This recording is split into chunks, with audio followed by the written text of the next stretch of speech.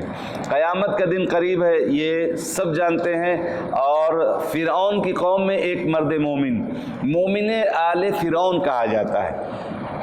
یہ فرعون کے زمانے میں ایک ایسا آدمی ان کے دربار میں تھا، کچھ لوگ اس کو کہتے ہیں کہ ان کی یعنی جو سپاہی تھے ان کا کمانڈر تھا جو مومن تھا، اس یعنی فرعون کے ساتھ رہ کر بھی وہ جناب موسیٰ پر ایمان رکھتا تھا اور خدا پر ایمان، اور دھیرے دھیرے اپنے یعنی درباریوں میں جناب موسیٰ اور کے زمانے میں کا ہی واقعہ ہے، فرعون کے دربار میں رہنے والوں کو دھیرے دھیرے خدا کی طرف دعوت بھی دے رہا تھا کہ میری پیروی کرو تاکہ تمہیں ہدایت اور رشد کی طرف رہنمائی کر دوں۔ یہ دنیاوی زندگی تو صرف تھوڑی دیر کے لیے ہے اور اصل زندگی تو آخرت والی ہے۔ یہ بہرحال مومن آل فرعون کے نام سے کہا گیا اور ان کا بڑا رتبہ بھی ہے، اور ان کے سلسلے یعنی کل جو بات ہماری ہوئی تھی کہ حبیب نجار وہ اور مومن آل فرعون یہ اور جناب امیر المومنین کے والد محترم کہتے ہیں ان کا ایمان مومن آل فرعون کے ایمان جیسا تھا، یعنی ایسے پرآشوب زمانے میں اور دربار فرعون میں یہ مومن آل فرعون اپنے ایمان کو محفوظ رکھا اور خدا پر ایمان رکھا، اور بلکہ لوگوں کو دعوت بھی دے رہے کہ اس خدا کی طرف آ جاؤ، خدا وحدہ لا شریک ہے، اور یہ دنیاوی زندگی چند روزہ ہے، اصل زندگی آخرت کی ہے۔ اسی طریقے سے وہ حبیب نجار جو کل کی بات تھی اور امیر کائنات کے والد یعنی ابو طالب علیہ السلام کی بھی ایمان کی تشبیہ اسی سے، وہ زمانہ ایسا تھا لیکن آپ کا ایمان اس وقت بھی سالم تھا۔ مومنین کے لیے دنیا اور آخرت میں مدد ہے اللہ کی طرف سے، ظاہر مومن کی مدد خدا ہی کرتا ہے۔ اندھے اور اعمیٰ اور بصیر دیکھنے والے یہ دونوں برابر نہیں ہو سکتے، اسی طریقے سے ایمان والے اور بے ایمان یہ لوگ برابر نہیں ہو سکتے۔ دعائیں قبول ہوتی ہیں لیکن اس کے لیے شرط ہے کہ سب خلوص اور اخلاص اور شرائط سارے مہیا کیے جائیں۔ پھر معجزے کا کلی قانون ہے کہ معجزہ خدا اپنے نبیوں کو دیتا ہے نبوت کی تثبیت کے لیے اور وغیرہ۔ اس کے بعد سورہ فصلت جو سورہ سجدہ بھی ہے، جس کے اندر سورہ یعنی سجدہ واجب ہے اور آپ لوگوں نے کیا بھی ہوگا، اس میں ہے کہ میں تم جیسا بشر ہوں لیکن میرے پاس وحی آتی ہے، پیغمبر کا یہ فرمان ہے۔ اور اس کے بعد مشرکین و مومنین کی فرق کو بیان کیا ہے کہ مشرک کون ہے، کہتے ہیں تباہی ان مشرکین کے لیے جو زکوٰۃ نہیں دیتے اور آخرت کا انکار کرتے ہیں، مومن وہ لوگ ہیں جو ایمان لائے اور عمل صالح بجا لاتے ہیں۔ تخلیق کائنات کا دورانیہ، زمین آسمان کتنے دنوں میں خلق ہوئی، زمین کی تخلیق کہتے ہیں 2 دنوں میں، زمین پر بسنے والوں کی ضروریات کو 4 دنوں میں، پھر 2 دن میں 7 آسمان بنائے جو پہلے دھواں تھا، آسمان اول کو چراغوں سے آراستہ کیا اور محفوظ بنایا۔ یہ سب سے بڑا غالب آنے والا یعنی خدا ہے کہ جو تقدیر سازی یعنی لوگوں کی قسمتیں بناتا ہے۔ قیامت کے گواہان ملائکہ ہیں اور مومنین ہیں۔ امام جعفر صادق علیہ السلام نے فرمایا مومن کو چاہیے کہ اس طرح اللہ کا خوف رکھے گویا کہ وہ آتش کے دہانے پر ہے۔ یہ ہے یعنی آگ اگر جل رہی ہو اور وہاں اس کے سامنے جو آدمی ہو وہ کیسی اس کی کیفیت ہے، امام نے فرمایا کہ اللہ کے اوپر اس طرح سے اللہ سے خوف کھانا چاہیے مومن کو گویا آگ کے دہانے پر ہے، اور اس طرح امید رکھے گویا وہ اہل جنت میں سے ہے۔ یہ یعنی خدا پر ایمان مومنین. خلود جہنم برائے دشمنان خدا, جو لوگ اللہ کے دشمن ہیں وہ ہمیشہ جہنم میں ہی رہنے والے ہیں, ایک لمحے کے لیے انہیں نجات اس سے نہیں ملے گی. دعوت اللہ کرنے والوں کی صفات, جو خدا کی طرف لوگوں کو دعوت دیتے ہیں, ان کی صفات کیا ہے؟ اس کی بات سب سے اچھی ہوگی, خود عمل صالح انجام دینے والا ہوگا, اپنے مسلمان ہونے کا اعلان کرے گا, اور آپ یعنی پیغمبر رسول کو بہترین نیکی سے دفاع کرے گا. پیغمبر کو جو لوگ برا بھلا کہیں گے ان کے لیے وہ اچھی باتوں کے ذریعے ان کا جواب دے گا, اور آپ کا جانی دشمن قریبی دوست بن جائے گا. یہ ان کے صفات. استعاذہ شیطان, یعنی شیطان تو ہمارا کھلا ہوا دشمن ہے, لہٰذا ہمیشہ شیطان سے پناہ مانگنے کی دعا کرنا چاہیے, جس کے لیے ہم لوگ پڑھتے ہیں کیا؟ اعوذ باللہ من الشیطان الرجیم, یعنی اللہ کی پناہ مانگتا ہوں شیطان رجیم سے. یہ کسی بھی لمحہ کوئی بھی وقت اور چانس چھوڑتا نہیں ہے, لہٰذا ہمیشہ اس سے بچ کے رہیں, ہمیشہ اس پر لا حول بھیجتے رہیں, ہمیشہ اس کے سامنے اچھی باتیں کریں تاکہ اس کا کام نہ چلے, اور صلوات پڑھ کے اسے آج یہاں سے بھی بھگائیں, اور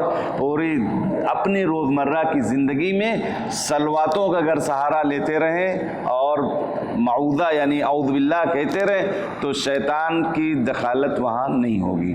آئیے صلوات پڑھیں محمد.